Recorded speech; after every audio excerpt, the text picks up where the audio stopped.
Miriam, what are your thoughts on what's been announced today? Well, I'm very pleased that Jeremy Hunt has signalled that he wants to invest in the early years. I think that's very welcome. They're very important, those first 2 or 3 years of a child's life.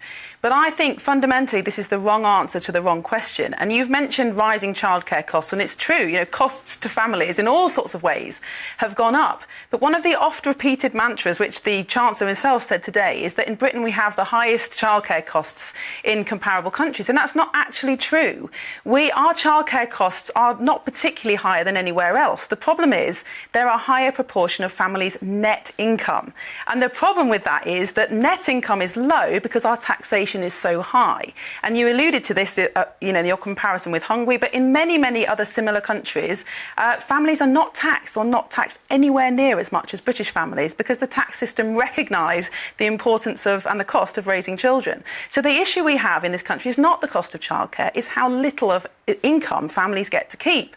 And I think also, although many people will welcome this policy, it doesn't provide choice. And again, you mentioned this in your opening statement. And many mothers do want to go back to work, but many mothers don't. And they want to look after their own children, particularly babies under 2. And I very much question, is this the right policy for children and families? So it's very good for mothers who want to go back to work. It will provide them with more choice and more ability to go back to work, and the wraparound care will help with older children too. But what you're saying is that that's assuming that everybody wants to go back to work. Yes, and I think there are certainly many women who do want to go back to work. And I think particularly if you've got a high-flying, high-paid, successful career, of course it's worth that trade-off, and perhaps you can afford to pay for a nanny or some, very high-quality childcare. But if you're stacking shelves in Tesco or filling in data, which are important jobs, and you make very little money once tax has gone and childcare's gone, is it worth that time that you don't spend with your children? But I also question whether it will actually work, because, as you know, there's an existing 30 hours entitlement for parents of 3- and 4-year-olds, but the uptake of that is only about 40%. And evidence suggests that free childcare doesn't really affect people's choice of how to use childcare. Well, my constituents write to me saying that that 30 hours free doesn't actually work because it doesn't pay enough, and therefore the childcare providers say, we'll only give you that if you pay for more hours, and so it's not really 30 hours for free. Have you been getting similar correspondence? Yes, absolutely, and often nurseries have to charge parents for nappies or meals or things like that. But it's also very inflexible. It's office hours, or actually fewer than office hours, it's term time only. So again, if you've got an office job or a professional job, it might work. But if you do shift work, which a lot of women do, then it doesn't work and you can't use it because it's so inflexible. So as you said in the beginning, this is state help, but only under certain conditions, and it doesn't promote choice. Now, £4 billion is a lot of money. Why not give that £6,500 a year to families as credits or as a budget like they do in other countries, and then you can choose it. Pay granny to look after your child, work fewer hours, use formal childcare if you want to. That's a far more conservative way of looking at this problem. Well, I suppose the Chancellor's answer to that would be that we need more people in the workforce because we've got 1 million vacancies, and having 1 million vacancies is being inflationary in terms of wages and feeding through, that actually the state has an interest in getting more people into work, and that's a valid interest for the state to have.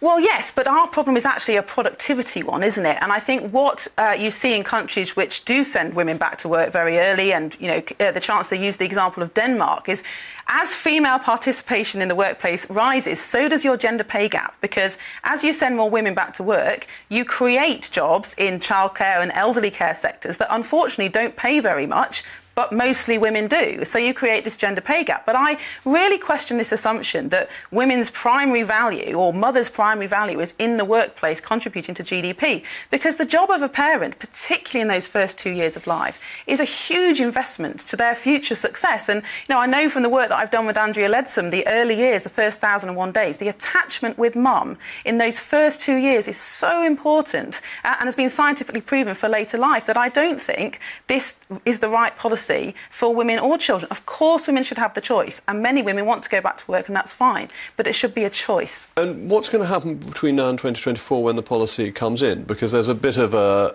delay. Do you think people assume it's immediate and they'll be disappointed when they don't get it tomorrow? Well, they may well do, and obviously that is the way with headlines. And I think even if I supported this policy, I would absolutely recognise that there needs to be some supply-side reform first. We know lots of nurseries are closing. We know there are recruitment problems in the sector. So, of course, there needs to be time. But, I very much hope that that time is for a rethink, to give more choice to this policy, to pay families in child benefit, to reduce tax, to give more choice, rather than seeing this as the only option. And to come back to the point I made earlier, the only people who can't be paid to look after children are members of the family. That seems to me to be slightly problematic, because it insists, therefore, that it's always done by strangers, whereas inevitably members of the family will have a greater affection, particularly for tiny children, where that's so important. Absolutely. No one is more invested in the future of a child than their biological parents and their relatives. And I think, again, this just feeds into the narrative that you need professionals to look after your children and your child must have early years education. Of course, that's not true. All a young child needs is love and protection and care. You don't need to know phonics and maths before you start school. Actually, you need a safe, secure environment.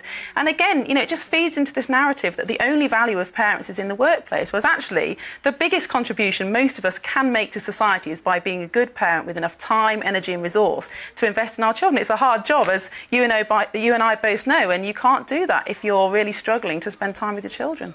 Well, I think what you're saying is very compelling. I've always been very lucky. I mean, I've got 6 children, but I do have a bit of support to help with it, and my wife takes the major part of the burden on. But thank you so much for coming along again.